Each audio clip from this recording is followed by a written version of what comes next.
ଆମ ସମାଜରେ କ'ଣ ହେଉଛି ଏବେ ବେଶୀ ଏକ୍ସଟ୍ରା ମ୍ୟାରିଟାଲ ଆଫେୟାର ବେଶୀ ମାତ୍ରାରେ ବଢ଼ି ଚାଲିଛି।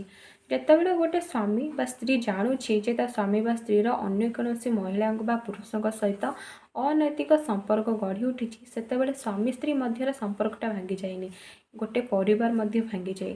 ଆପଣ ଜାଣୁଛନ୍ତି ଆପଣଙ୍କ ସ୍ୱାମୀ ବା ସ୍ତ୍ରୀର କାହା ସହିତ ଅନୈତିକ ସମ୍ପର୍କ ଅଛି ଏବଂ ଆପଣ ଡିଭୋର୍ସ ନେବାକୁ ଚାହୁଁଛନ୍ତି, ତାହେଲେ ପ୍ରଥମେ ଆପଣ କେସ୍ ଫାଇଲ୍ କରିବା ଆଗରୁ ପ୍ରଥମେ ଏଭିଡେନ୍ସ କଲେକ୍ଟ କରନ୍ତୁ। ତ ଆପଣ ଏଭିଡେନ୍ସଟା କେମିତି କଲେକ୍ଟ କରିବେ? ଆପଣଙ୍କର ଯେଉଁ ସବୁ କଲ୍ ରେକର୍ଡ଼ିଂ ଥିବ ତାକୁ କଲେକ୍ଟ କରନ୍ତୁ। ଯଦି ସେମାନେ ଚାଟିଂ କରୁଛନ୍ତି ସେସବୁର ସ୍କ୍ରିନସଟ୍ ରଖନ୍ତୁ। ଯଦି ସେମାନେ ବାହାରେ ଯାଇକି ମିଳାମିଶା କରୁଛନ୍ତି ତାହେଲେ ସେମାନଙ୍କର ଫଟୋ ଭିଡ଼ିଓ ଆଦି ରେକର୍ଡ଼ିଂ କରନ୍ତୁ।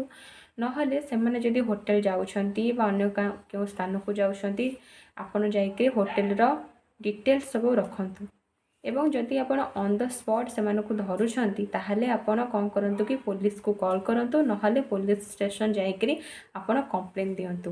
ଏବଂ ତାପରେ ଆପଣ କ'ଣ କରନ୍ତୁ କୋର୍ଟରେ କେସ୍ ଫାଇଲ୍ କରନ୍ତୁ। କାରଣ ଯଦି କୋର୍ଟରେ ଆପଣ କେସ୍ ଫାଇଲ୍ କରିଦେଉଥିବେ କିନ୍ତୁ ଆପଣଙ୍କ ପାଖରେ ଏଭିଡେନ୍ସ ନଥିବ, ସେଥିପାଇଁ ଆପଣଙ୍କର କେସ୍ଟି ବହୁତ ଲମ୍ବା ସମୟ ଧରି ଚାଲିବ। କିନ୍ତୁ ଯେତେବେଳେ ଆପଣଙ୍କ ପାଖରେ ପ୍ରୁଫ୍ ଥିବ, ଆପଣ ଯାଇକରି କୋର୍ଟରେ କେସ୍ଟା ଫାଇଲ୍ କରୁଛନ୍ତି, ଯେତେବେଳେ ଏଭିଡେନ୍ସ ସବମିଟ୍ କରିବାର ଟାଇମ୍ ଆସିବ, ଆପଣ ଯେଉଁ ସବୁ ଏଭିଡେନ୍ସ କଲେକ୍ଟ କରିଥିବେ ସେସବୁ ଯେତେବେଳେ ସବମିଟ୍ କରିବେ ଆପଣଙ୍କର ଇଜିଲି ଡିଭୋର୍ସ ହୋଇପାରିବ।